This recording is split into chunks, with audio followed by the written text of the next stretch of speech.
Aujourd'hui, je vous présente la recette du fondant au chocolat matcha. Visuellement, c'est le fondant au chocolat normal, mais il y a une surprise. Quand vous le coupez, votre ganache au matcha est coulante. Ça change peut-être de votre fondant au chocolat habituel. En plus, très bientôt c'est la Saint-Valentin. Vous le faites pour votre petit ami ou votre petite amie, pourquoi pas. Alors c'est parti!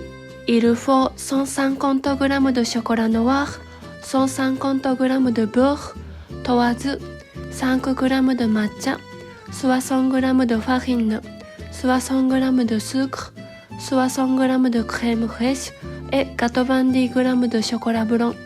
On peut trouver du matcha au magasin bio ou au magasin asiatique. D'abord, on prépare de la ganache au matcha.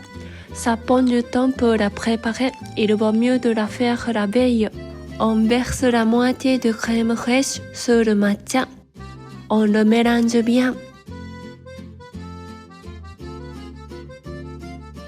On casse le chocolat blanc en petits morceaux.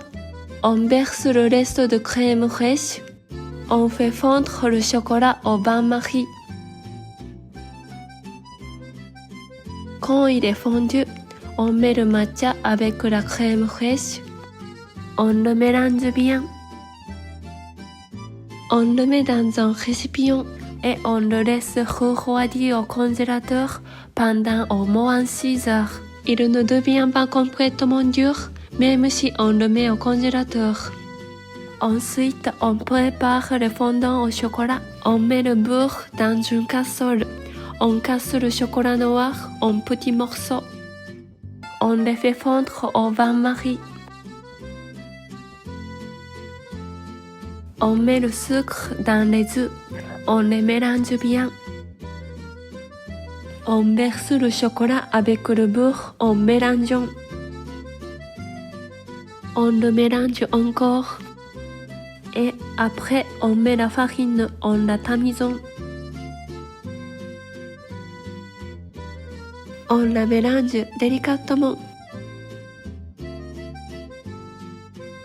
On met une louche de pâte dans un moule de 9 cm de diamètre. On en fait 4. On sort la ganache au matcha du congélateur. On la divise en 4. Comme la ganache est molle, on la met au centre de pâte à l'aide de 2 cuillères. On en fait 4. Ensuite, on couvre bien la ganache avec la pâte. Si on ne la couvre pas bien, la ganache va déborder. On les fait cuire au four à 200 degrés pendant 12 minutes.